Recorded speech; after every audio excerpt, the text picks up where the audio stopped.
Students, आज हम start करेंगे इकोनॉमिक्स में चैप्टर नंबर 5। उसमें देखेंगे point short term and long term, that is short run and long run periods in economics. Short run किसको बोलेंगे, लॉन्ग रन किसको बोलेंगे, ऐसे कौन से पीरियड्स होते हैं इकोनॉमिक्स में वो देखेंगे। According to time period also in short term monetary cost is presented. There are some factors of production whose quantity can be changed easily with the change in quantity of factors of production. Quantity of production also changes. Raw material, extra laborers, fuel are those factors which can be changed in short period, therefore they are known as variable factors. अगर हमें production ज़्यादा लाना है तो हमें raw material का quantity, labourers ज़्यादा रखने पड़ेंगे, फ्यूल ज़्यादा यूज़ करना पड़ेगा। तो डिपेंड्स अपॉन द प्रोडक्शन हमें ये सारे फैक्टर्स ऑफ प्रोडक्शन में चेंज लाना पड़ेगा, इसलिए इनको वेरिएबल फैक्टर्स बोलेंगे। Expenditure on those factors is known as variable cost. तो क्योंकि ये वेरिएबल फैक्टर्स है तो जो भी एक्सपेंडिचर हम इंकर करेंगे ये पर्टिकुलर फैक्टर्स ऑफ प्रोडक्शन पे, उनको वेरिएबल कॉस्ट बोलेंगे। On the other hand machinery है, बिल्डिंग है फैक्ट्री की, एडमिनिस्ट्रेटिव स्टाफ है, can not be changed, increase in short period of time, therefore they are known as fixed factor of production and cost of such factors is known as fixed cost of production. और दूसरा सब क्या है, हम machinery तुरंत नहीं खरीद सकते, हमारे पास कैपिटल की अरेंजमेंट हो ना हो, फैक्ट्री बिल्डिंग तुरंत नई बना सकते, उसमें थोड़ा टाइम लगता है। उसी तरह जो हमारा एडमिनिस्ट्रेटिव स्टाफ होता है, अकाउंट्स का स्टाफ, ठीक है, वो प्रोडक्शन बढ़ जाने से अचानक हम न्यू स्टाफ अपॉइंट नहीं कर सकते क्योंकि वो बहुत कॉस्टली स्टाफ होता है, तो हमको ज़्यादा पैसा लगता है इन चीज़ों में। तो ये खर्चा तो फिक्स रहेगा और ये लॉन्ग रन में हम चेंज कर सकते हैं, शॉर्ट टाइम में हम चेंज नहीं कर सकते। तो जो भी खर्चा होगा इन फैक्टर्स ऑफ प्रोडक्शन पे, उनको बोलेंगे फिक्स्ड कॉस्ट ऑफ प्रोडक्शन। अब हम देखेंगे short term. A short term is such a period in which a producer can not change the size of the firm but can increase production by use of factors of production capacity. ठीक है, वो firm की size change नहीं कर सकता, but short run में वो production बढ़ा सकता है by employing more factors of production, यानी कि रॉ मटेरियल्स ज़्यादा कंज्यूम करेगा, लेबरर्स को ज़्यादा रखेगा, फ्यूल ज़्यादा यूज़ करेगा। ठीक है, short term is such a time period in which certain factor of production are fixed. For example plant है, हैवी मशीनरी है, बिल्डिंग ऑफ अ फैक्ट्री है, एक्सेट्रा। विद द इंक्रीज और decrease of variable factors like raw material, labour, electricity etcetera, production can be increase और decrease. ठीक है, short run में हम ये सब वेरिएबल फैक्टर्स ऑफ प्रोडक्शन को बढ़ा के प्रोडक्शन भी बढ़ा सकते हैं और उनको घटा के प्रोडक्शन डिक्रीज कर सकते हैं। पर जो फिक्स फैक्टर्स होते हैं, यानी कि प्लांट है, हैवी मशीनरी है, ठीक है, और बिल्डिंग है, फैक्ट्री बिल्डिंग, उनमें ज़्यादा खर्चा लगता है, तो वो हम शॉर्ट पीरियड में बढ़ा या घटा नहीं सकते। ठीक है, वो फिक्स रहेगा। तो वो फिक्स कॉस्ट ऑफ प्रोडक्शन भी होता है और वेरिएबल कॉस्ट ऑफ प्रोडक्शन भी होता है। अभी लॉन्ग टर्म कौन सा पीरियड है? Long term is a period in which a producer can change almost all the factors of production, so in this period all factors of production are variable. इसमें क्या है, शॉर्ट रन में हम raw materials, labourers, फिर fuel, वही सब, electricity, वही सब वेरिएबल फैक्टर्स ऑफ प्रोडक्शन होता है क्योंकि उनको ही चेंज किया जाता है शॉर्ट टर्म में, शॉर्ट पीरियड में। बाकी सब क्या होता है, फिक्स्ड। और यहाँ पे लॉन्ग टर्म में क्योंकि सभी को हम चेंज कर सकते हैं, तो all factors of production will be considered as a variable. For example plant, heavy machinery, building of factory etcetera. By increasing और decreasing this factors of production can be increase और decreased. In a long term producer can change the size of the firm, जो यहाँ पे नहीं कर सकता था, and by doing so he can change the total production to a large extent in a short term. Firm increases the size of the firm bye new and modern technology. हम नई machinery खरीद सकते हैं। हमारे पास suppose एक machine है, उस पर इतना प्रोडक्शन मिलता है, हम अगर 2 मशीन खरीद लें तो हमारा प्रोडक्शन डबल हो जाएगा। इस तरह से हम अपना फर्म का, हमारा फैक्ट्री का साइज़ भी बढ़ा सकते हैं और नई टेक्नोलॉजी भी खरीद सकते हैं। तो लॉन्ग टर्म में ऑलमोस्ट सभी फैक्टर्स ऑफ प्रोडक्शन को वेरिएबल माना जाएगा। वेरिएबल मतलब जो चेंज होता रहता है वो, और फिक्स मतलब जो चेंज नहीं होता। तो शॉर्ट टर्म में दोनों होते हैं, वेरिएबल और फिक्स्ड, और लॉन्ग टर्म में सिर्फ सभी फैक्टर्स ऑफ प्रोडक्शन वेरिएबल होते हैं। अभी हम देखेंगे प्रोडक्शन कॉस्ट का क्लासिफिकेशन। हमने देखा कि प्रोडक्शन कॉस्ट इंकर होता है। अगर कंपनी में मैन्युफैक्चरिंग करना हो तो हमें प्रोडक्शन कॉस्ट इंकर करना पड़ेगा। तो ये प्रोडक्शन कॉस्ट किस प्रकार के हो सकते हैं? तो पहला है शॉर्ट रन प्रोडक्शन कॉस्ट और दूसरा है long run production cost. Short run में आगे बाइफर्केशन है, एक तो है फिक्स कॉस्ट, दूसरा है वेरिएबल कॉस्ट। फिक्स कॉस्ट मतलब एवरेज फिक्स कॉस्ट और वेरिएबल मतलब एवरेज वेरिएबल कॉस्ट। अभी हम देखेंगे इन सारों का कंसेप्ट एक एक करके। तो पहले मेजर क्लासिफिकेशन है शॉर्ट रन और लॉन्ग रन में। शॉर्ट रन को आगे क्लासीफाई किया है फिक्स्ड में, वेरिएबल में। फिक्स मतलब हम एवरेज लेंगे, ठीक है, और वेरिएबल का भी हम एवरेज कंसिडर करेंगे। तो किस तरह से एवरेज लेंगे वो देखते हैं हम। पहले है फिक्स कॉस्ट का कंसेप्ट। इन short period either production increases, decreases और रिमेन्स ज़ीरो, ठीक है। जब इनिशियल स्टेजेस में, जब कंपनी चालू होती है, फैक्ट्री अभी चालू ही हुई है, ज़्यादा टाइम नहीं हुआ है, तो शॉर्ट पीरियड में प्रोडक्शन का कुछ भी हो सकता है। वो इंक्रीज़ भी हो सकता है, डिक्रीज़ भी हो सकता है, या फिर कुछ भी प्रोडक्शन नहीं मिलता। There is no change in production cost. तो प्रोडक्शन की वजह से जो कॉस्ट में कोई फ़र्क ही नहीं होता, क्योंकि वो कॉस्ट किस तरह का होता है? Fix cost. तो that type of cost is known as fix cost. Fix cost is also known as overhead cost. मतलब प्रोडक्शन के उपरांत, प्रोडक्शन से जिसको कोई फ़र्क नहीं पड़ता, वो पर्टिकुलर खर्चा को फिक्स कॉस्ट, ओवरहेड कॉस्ट भी बोलते हैं। In short period, there is no relationship between fixed cost and quantity of production. Following things are included in the fixed cost. For example, permanent staff salary. Production नहीं आया हो, production आया हो, उससे salary में कोई चेंज नहीं होती, उनका जो सैलरी फिक्स होता है वो हमें पे करना पड़ता है। हमारी जो बिल्डिंग है वो रेंट पे है, रेंट तो हमें भरना ही पड़ेगा भले प्रोडक्शन ना आए। हाउस प्रॉपर्टी टैक्स, गवर्नमेंट अपना टैक्स लेके रहेगी, लाइसेंस फी भी भरनी पड़ेगी। हमने लोन लिया है, लोन पे इंटरेस्ट भी पेमेंट करना पड़ेगा। हमने इंश्योरेंस लिया है हमारे गुड्स का, हमारे मशीनरी का, इंश्योरेंस भी हमें भरना पड़ेगा। ये सारे खर्चे ऐसे हैं जो प्रोडक्शन से इफ़ेक्ट नहीं होते। प्रोडक्शन कम आए, प्रोडक्शन नहीं आए, प्रोडक्शन ज़्यादा आए, इनका खर्चा जो है वो सेम रहता है, इसलिए इनको फिक्स कॉस्ट माना जाता है। Let us understand the fix cost with the help of schedule, मतलब टेबल और डायग्राम।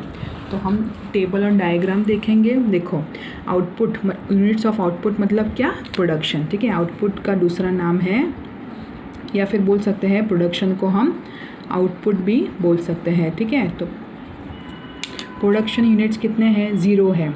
0 से 10 हुआ, 20 हुआ, 30 हुआ, 40 और 50 हुआ, पर हमारा फिक्स कॉस्ट जो है 100, 100, 100 वो सेम ही रहेगा।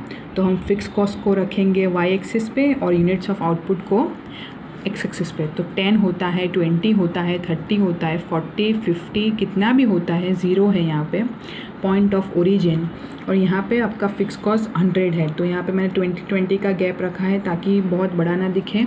तो यहाँ पे मेरा 10 होगा, यहाँ से यहाँ शिफ्ट हो रहा है, एक्स एक्सिस पे मेरा शिफ्टिंग हो रहा है, आगे आगे जा रही है मेरी लाइन, बट यहाँ पे फिक्स कॉस्ट जो है वो 100 ही रह रहा है। तो 100 यहाँ पे भी, 0 पे भी 100 था, 10 पे भी 100 है, 20 पे भी 100 है, इसलिए यहाँ मैंने पॉइंट्स प्लॉट कर दिए हैं और ये लाइन को दिखाया है total fix cost. That will remain same, that will remain constant, वो एक सरखा ही रहेगा। प्रोडक्शन चाहे इंक्रीज़ हो या डिक्रीज़ हो या 0 हो, 0 पे भी 100 ही है, 50 पे भी 100 है और 10 पे भी 100 है, ठीक है। तो इस तरह से टोटल फिक्स कॉस्ट जो होता है वो कांस्टेंट होता है। अब इसको हम समझेंगे। In schedule it is shown that production of pen, ये प्रोडक्शन ऑफ पेन है, ठीक है। यहाँ पे जो टेबल दिखाया गया है वो पेन का प्रोडक्शन है। तो 0 होता है, 10 होता है, 20 होता है, 30, 40, 50 with the increase in units of production fix cost जो है हमारी सेम रहती है. This cost is fixed. This types of cost is known as total fix cost. Here production unit changes but cost does not change. Therefore it is known as total fix cost. Diagrammatic presentation क्या बता रहा है? In diagram on x-axis output units is measured and on y-axis total fixed cost in rupees is shown. ठीक है, जो x-axis में y-axis पे दिखाया गया है वो यहाँ लिखा है. According to diagram either production is 0 or 10, 20, 30, 40 or 50. Production cost is 100 only. In the diagram total fixed cost parallel है एक्स एक्सिस पे. एक्स एक्सिस यहाँ पे है, उसके पैरेलल मतलब उसके जैसा ही दिखने वाला टोटल फिक्स कॉस्ट कर्व है जो कि पैरेलल है टू एक्स एक्सिस. ठीक है, अभी हम देखेंगे वेरिएबल कॉस्ट का concept. When cost incurred on variable factors bye producer it is called variable cost. In short term, with the change in quantity of production, cost also changes with the increase in production. Cost also increases, and with the decrease in production, cost also decreases. And if the production is 0, then cost is also 0. तो ये production से direct related है. Production increase होगा तो variable cost increase होगा, production decrease होगा तो variable cost भी डिक्रीज होगा, और प्रोडक्शन नहीं हुआ है तो वेरिएबल कॉस्ट होगा ही नहीं. It is known as variable cost. Variable cost is also known as unstable और डायरेक्ट और मेन कॉस्ट. जबकि फिक्स कॉस्ट को क्या बोला जाता था? Overhead cost. और वेरिएबल कॉस्ट को क्या बोला जाएगा? अनस्टेबल, डायरेक्ट कॉस्ट और main cost. This cost has direct that is positive relationship between with quantity of production. जैसा प्रोडक्शन का इंक्रीज डिक्रीज होगा उसी तरह से वेरिएबल कॉस्ट का भी इंक्रीज डिक्रीज होगा. In variable cost following things are included. For example price of raw material, energy consumption, electricity कितनी यूज़ हुई, ट्रांसपोर्टेशन का खर्चा, लेबरर को कितना वेजेस दिया, टैक्स कोई भरना होगा प्रोडक्ट पे, जीएसटी वगैरह, सेल्स टैक्स, आउटपुट, वो सब खर्चा प्रोडक्शन मतलब वेरिएबल कॉस्ट में इंक्लूड होगा. तो as production increases this cost also increases. Therefore this is known as variable cost. Difference between fixed cost and variable cost is possible in short period of time only. कुछ level के बाद fix cost और variable cost same हो जाएगा, क्योंकि variable cost जैसे जैसे production बढ़ेगा वैसे वो बढ़ता जाएगा. और जब फुल वॉल्यूम पे वो युग चल रहा है तब एक लेवल ऐसा आएगा तब फिक्स कॉस्ट भी बढ़ेगा.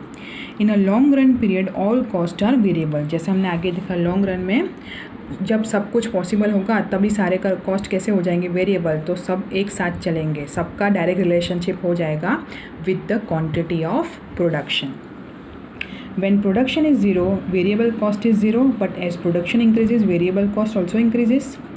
From table we can see that till 30 units variable cost is increasing at a diminishing यानी decreasing rate पे increase हो रहा है, because increasing returns to scale to is applicable. अभी इसका मतलब क्या है कि आपका यूनिट्स है 0 तो वेरिएबल कॉस्ट भी 0 है, 10 है, 80 है, 20 है, 150 है, 30 है तो 210 है. यहाँ पे 80 बढ़ा, यहाँ पे 70 बढ़ा, यहाँ पे 60 बढ़ा, तो बढ़ तो रहा है पर डिक्रीजिंग ट्रेंड में, डिमिनिशिंग रेट पे बढ़ रहा है. ठीक है, क्योंकि क्या एप्लीकेबल है? Increasing returns to scale is applicable. इसका मतलब क्या हुआ कि आप जिस तरह से प्रोडक्शन बढ़ाओगे उस तरह से आपका मशीन जो है वो और एफिशिएंट होता जाएगा, उसमें ऑयलिंग ज़्यादा होगा. मशीन को स्टार्टिंग में हम यूज़ करेंगे तो वो बहुत अच्छी तरह एफिशिएंसी दिखाएगा. तो इसलिए आपका जो वेरिएबल कॉस्ट का खर्चा होगा वो बढ़ता रहा होगा, बट इतना नहीं बढ़ा होगा जितना आपका स्टार्टिंग में बढ़ा है. धीरे धीरे उसमें कैपेसिटी बढ़ती जाएगी, धीरे धीरे इसको आदत पड़ने लगेगी. ठीक है, जैसे ह्यूमन बींग्स चेंज होते हैं वैसे ही मशीन में अगर आप प्रॉपरली मेंटेन करते हो तो मशीन भी इफ़ेक्टिवनेस दिखाती है, एफिशिएंसी दिखाती है. तो यहाँ पे 80 इंक्रीज़ हुआ है, फिर 80 और 150 के बीच 70 का गैप है. तो यहाँ पे देखो ये दोनों के बीच कितना गैप है? 80 का फिर ये दोनों के बीच कितना गैप है 70 का, और ये दोनों के बीच कितना गैप है 60 का है। तो इंक्रीज़ हो रहा है बट डिक्रीजिंग रेट से, डिमिनिशिंग मतलब डिक्रीजिंग, इतना नहीं इंक्रीज़ हो रहा है। यहाँ पे 80, 90, 100 ऐसा नहीं हो रहा है, ठीक है। फिर कुछ लेवल के बाद जैसे जैसे मशीन भी थकता है, मशीन में भी जंक लगता है, तो यहाँ पे फिर से 80 हो गया, और यहाँ पे तो क्या होगा डायरेक्टली 100 हो गया, ठीक है। मशीन जैसा पुराना होता है, मशीन का ऑयलिंग ख़त्म होने लगता है, तो हमारा कॉस्ट भी बढ़ता है, ठीक है। हम और यूनिट्स प्रोड्यूस करने की कोशिश करेंगे, मशीन को ओवर एक्टिव रखेंगे, मशीन को ओवर प्रोड्यूस में यूज़ करेंगे, तो हमारा कॉस्ट बढ़ने वाला है। उसकी कैपेसिटी से ज़्यादा यूज़ करेंगे तो बट ऑब्वियस है हमारा वेरिएबल कॉस्ट बढ़ने लगेगा। यहाँ पे 60 हो गया था, फिर 50 नहीं हुआ, देखो फिर से बढ़ने लगा, क्योंकि हमने मशीन को ओवर यूज़ किया होगा। 30 प्रोड्यूस कर रहा था, अब हमने 40 प्रोड्यूस कर लिया, 40 प्रोड्यूस कर रहा था, अब हमने 50 प्रोड्यूस कर लिया, तो हमारा कॉस्ट भी बढ़ने लगा। तो after 30 units decreasing return to scale is applicable due to that variable cost is increasing. मैंने जो समझाया, कुछ लेवल के बाद, कुछ हद के बाद वेरिएबल कॉस्ट भी बढ़ने लगता है।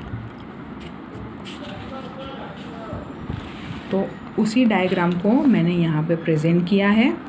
जिस तरह फिक्स कॉस्ट को दिखाया था उसी तरह वेरिएबल कॉस्ट का डायग्राम ड्रॉ किया है, ठीक है। यहाँ पे आपको आउटपुट लेना है, यहाँ पे आपको यूनिट्स वेरिएबल कॉस्ट बताना है, और हर एक पॉइंट को प्लॉट करके ABCDE रखना है। दोनों का डायग्राम आपको आपकी बुक में ड्रॉ करना है, टोटल फिक्स कॉस्ट का और टोटल वेरिएबल कॉस्ट का, ठीक है।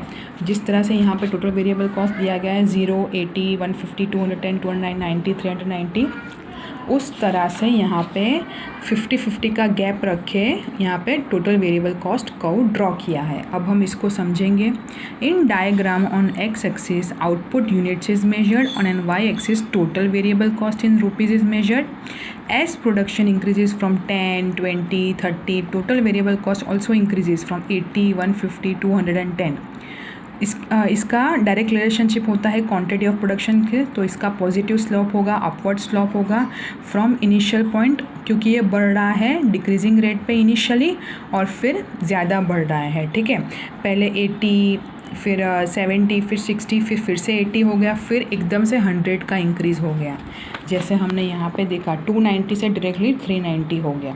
तो आप देखते होंगे ये कर्व जो दिख रहा है आपको, देखो यहाँ से थोड़ा ऊपर चला जाता है, ठीक है, यहाँ से, क्योंकि यहाँ पे कितना था 300 था, सॉरी 290 था, और यहाँ पे सीधा 390 हो गया है, 100 का गैप हो गया है, ठीक है।